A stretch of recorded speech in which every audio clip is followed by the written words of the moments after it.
Buenos días. Estamos aquí con el expresidente Plutarco Elías Calles. Es un verdadero placer. Buenos días, el placer es totalmente mío. Comencemos con la entrevista. ¿Dónde y cuándo nació?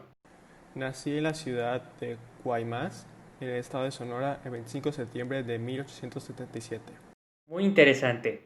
¿Nos podría decir algo importante que hizo durante su gobierno? Claro, permití la reforma constitucional que posibilitó la reelección de Obregón e influyó en sus sucesores. ¿Es cierto que lo apodaban el jefe máximo? Sí, es correcto. De hecho, durante el periodo de 1928 y 1936 se le conoce como el Maximato precisamente por mi mandato. Mire qué interesante. ¿Qué oficios tuvo mientras vivió en Sonora? En 1912 fui maestro, pero después abandoné esa profesión para ingresar como capitán al ejército revolucionario comandado por el general Álvaro Obregón.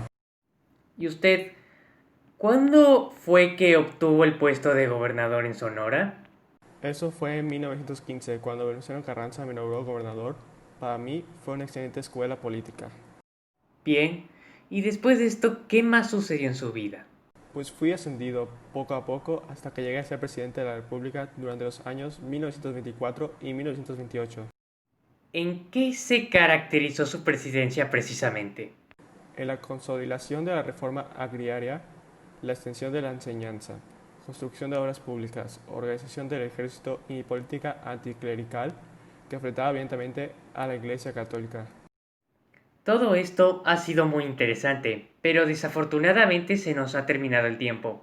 Muchas gracias por permitirnos esta entrevista, señor Calles. Ha sido un verdadero placer estar con usted el día de hoy.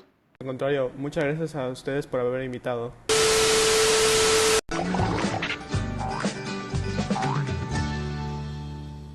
Unos pedacitos de pollo empanizado y el toque especial está en ponerle mayonesa McCormick.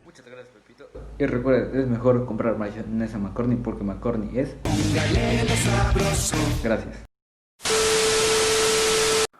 Hola, yo soy Phil Swips y te presento FlexTape. ¿Cansado del Yurex y que no aguanta nada? Pues mira esta super cinta.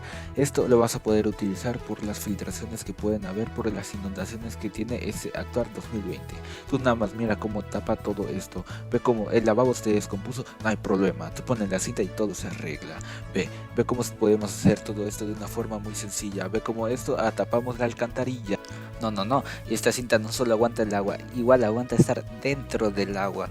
O sea, ve cómo tenemos todas estas filtraciones, pero lo tapamos por dentro y todo se arregla. Esto es de maravilla y solamente por hoy lo tenemos a un cómodo precio de 2 por 1. Exactamente, te llevas uno y te llevas el segundo completamente gratis. Así que mira cuánto podemos aguantar, unos 100 kilos con esta maravillosa cinta. Eso ni tú lo aguantas en el gimnasio, entonces mejor deja de estar gastando en Durex y compra ya FlexTape.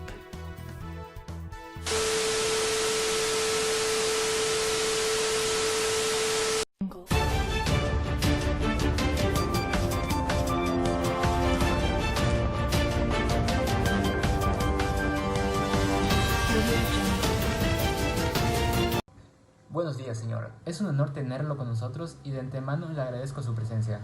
No, el gusto es mío, y gracias de antemano por invitarme. Muy bien. Para comenzar con esta entrevista, primero nos gustaría tomar desde el principio su avance dentro de la política, como los cargos políticos que ocupa antes y después de su presidencia. Con mucho gusto. Desde 1915, después de recibirme como abogado, ocupé el cargo como diputado federal. En 1920 me afilié a la Revolución de Agua Prieta, siendo presidente provisional de Tamaulipas. En 1924, junto con varios colegas, fundamos el Partido Socialista Fronterizo, y en 1925 fui gobernador constitucional de la misma entidad. Desde ese entonces estuve involucrado en la política de Tamaulipas, hasta 1928, que fui presidente interino de la República. En ese lapso de 2 años, terminando el 5 de febrero de 1930. Desde ahora tengo el cargo de secretario de gobierno. Desde la toma de posesión de su presidencia, sustituyendo el cargo general de Álvaro Obregón, ¿cuáles fueron las características de su gobierno hasta el último día? Mi idea era llegar al poder civil, sin arreos militares y sin las características de caudillo, a lo que la nación estaba acostumbrada. A mi pensar, esta forma despertó optimismo y fe en el pueblo, y aprovechando la experiencia y colaboración militar, era una gran importancia para el manejo del país. Como en el manejo en la rebelión escorbatista. Precisamente, ¿Cuál fue la razón para fundar el Partido Nacional Revolucionario? la idea de fundar este partido obedecería a varias razones, entre todas la de fusionar a un solo partido la mayoría de los elementos revolucionarios. Pero su principal función consistía en organizar y llevar a cabo las elecciones para evitar desórdenes en las campañas. Esto salvaría a México de todo trastorno que ocurre a cada elección presidencial. El rompimiento de la Confederación Regional Obrera Mexicana, o abreviado CROM, ocasionó desorden entre las relaciones entre varios personajes con su persona, pues se dijo que Morones, Calles y otros militares estaban planeando derrocar su antiguo gobierno mediante un cuartelazo. ¿Es esto cierto? Así es, el lazo que unía a Calles y a la CROM fue roto por varios factores internos. Esto provocó que Calles dijera a la prensa que nunca ocuparía un cargo público en México. Para algunas situaciones como esa, dio a Calles el cargo como ciudadano más oscuro de la República. Otro acontecimiento importante que tuvo lugar durante su presidencia fue la Convención Obrero-Patronal. Esta con el fin de crear un Código Federal del Trabajo y el Obrero Seguro. ¿Qué tan importante fue esto?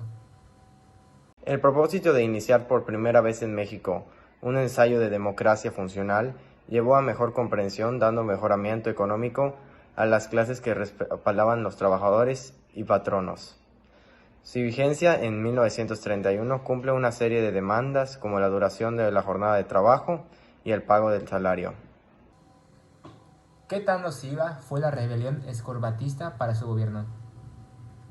Fue tan mala para sí misma que la falta de causas para este movimiento fue absoluta, así como de inconveniente el pretexto de imposición que invocó. Una de las grandes acciones de su gobierno fue dar autonomía a la Universidad de México y ceder peticiones a los estudiantes. ¿Cuál fue la razón de esto? Darle un autogobierno más completo y entregarle un patrimonio, dándole proyectos de leyes para su autonomía, así tener gobierno de sí misma como de las instituciones que lo formaban, creando la ley orgánica, expedida el 10 de junio de 1929, e instalando el Congreso Universitario. Al fin de su presidencia y cederle al poder a Pascual Ortiz Rubio, ¿cuáles son los proyectos y cargos que piensa tener en su vida? Mi vida lleva un lazo muy largo con la política de México, pero tengo inclinación por la escritura, y veré qué puedo hacer, por lo menos escribir 1 millar de libros. Bueno, pues esto sería todo de nuestra parte. Muchas gracias por estar con nosotros en el programa de hoy. Un gusto. Al contrario, gracias a ustedes por invitarme a formar parte de esta entrevista. Que tengan un buen día.